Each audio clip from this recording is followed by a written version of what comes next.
Abuser des avantages politiques, détournement de fonds, utiliser les soldats de la ville pour nous intégrer dans le jeu de gestion de Guild 2 Renaissance. C'est un jeu où il faut créer et gérer un empire familial commercial, église, armes, bordel, taverne, hôpitaux, banques, t'as du choix.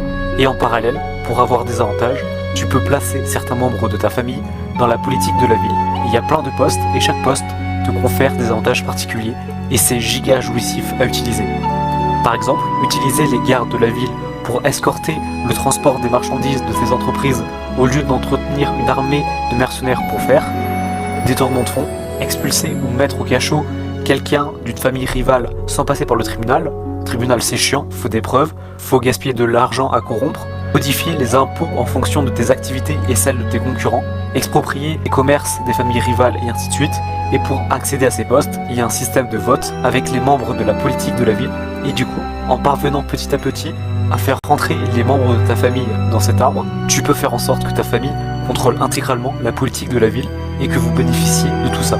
Vu qu'il y a un système de vieillissement, donc de mort, il faut régulièrement remplir. Et du coup, tu disposes d'un avantage monstrueux sur les autres puissantes familles et tu peux facilement les détruire, les racheter, les mettre sur la paille et devenir la plus puissante famille du jeu.